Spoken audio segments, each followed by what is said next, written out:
Dutfield's yard.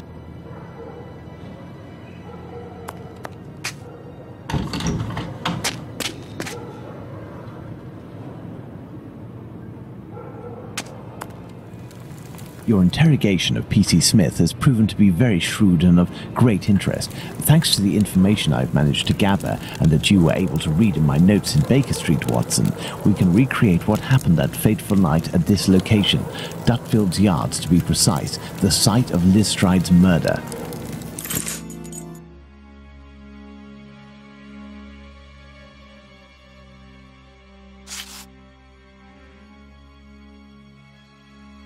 Midnight, the Socialist Club meeting ends. The members, mainly Jewish men, gradually begin to leave the club in little groups or alone.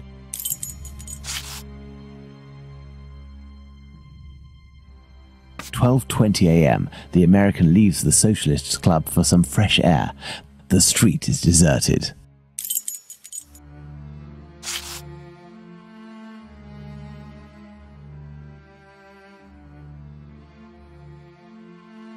12:30 to 12:35 a.m., Smith notices Liz Stride talking to the man with the package.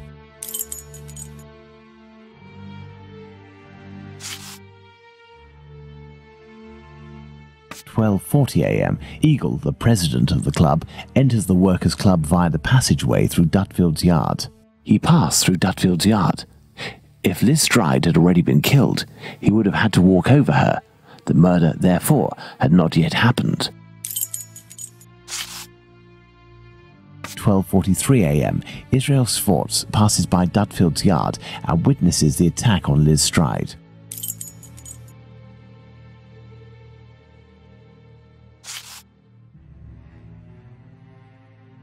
At 12:44 a.m., Schwartz crosses to the other side of the road. The attacker sees him and yells, "Lipsky." The attacker must have shouted to his accomplice at the end of the road, "The Lipsky," indicating at Schwartz using his head in an attempt to scare off this undesirable.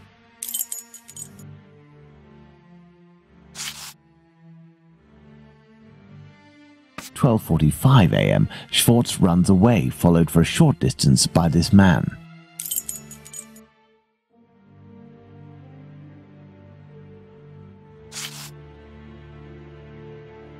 1 a.m. Mr. Diemschutz wants to enter with his cart, but the pony refuses. We know that the murder took place between 12:45 and 1 a.m. Mr. Diemschutz, therefore, must have disturbed the killer. Let's place Liz Stride's murder on the timeline, Watson. 12:45 to 1 a.m., the murder of Liz Stride. It took place in this very spot, as the traces of blood were very confined. We will come back to this point in a few moments to elaborate on what could have happened. Well, we are still missing certain information in order to finish this investigation, Watson.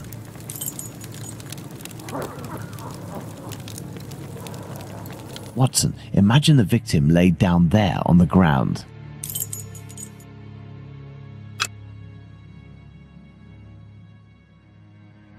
Her right hand, it is bloody, as is her wrist.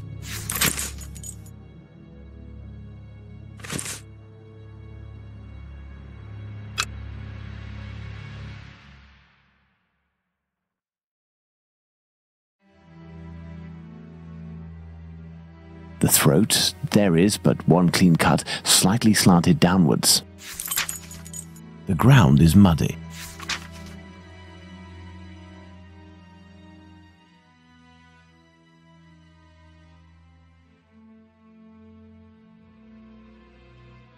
Her left hand, it is closed around a bag of pastils. Her knees and dress, they are clean.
We have two possibilities. The first is that Liz Stride's killer and the attacker, seen by Schwartz, were one and the same man.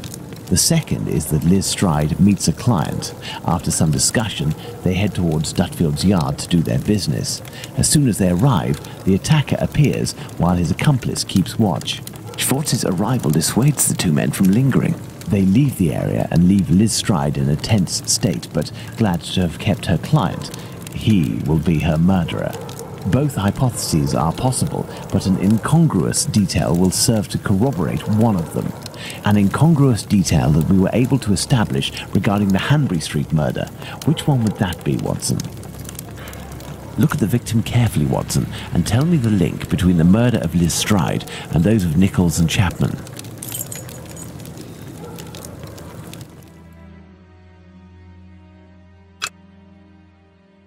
The packet of pastels, Holmes. The bag of pastels. Indeed, Watson. If this woman had to defend herself against an attacker, why would she have held onto this bag in her hand? It didn't fall because this woman's hand tensed at the moment when she fell to the ground. Therefore, Watson, we know the killer distracted his victim's attention by making them take something out of their pockets. Why didn't he slit her throat like the others? He must have feared a struggle with this strong-willed woman. Why didn't he eviscerate her? Because Louis Diemschutz arrived. Do you think the Whitechapel killer is behind this murder, Holmes? Yes, and now this murder has been linked to its rightful perpetrator, it will take on deeper meaning when we have examined the facts from that night. Let's go to Mitre Square, where Catherine Eddowes was killed. And make haste, Watson, as we have another murder to commit in 40 minutes. Here we are, Watson, Mitre Square. It took us a mere 20 minutes to get here. If the killer left Dutfield's yard around 1 o'clock, as we assume, he would have arrived here at around 1:20 a.m. We know that Catherine Eddowes' body was discovered at 1:44 a.m. Catherine was released from prison around 1 o'clock, but we have no information as to what she could have been doing until her death. This place has 3 possible ways out. Let's see where they lead. As a precaution, I brought an old map of the area with me. It will help us get our bearings. Let's hurry, Holmes. This neighborhood makes me ill at ease.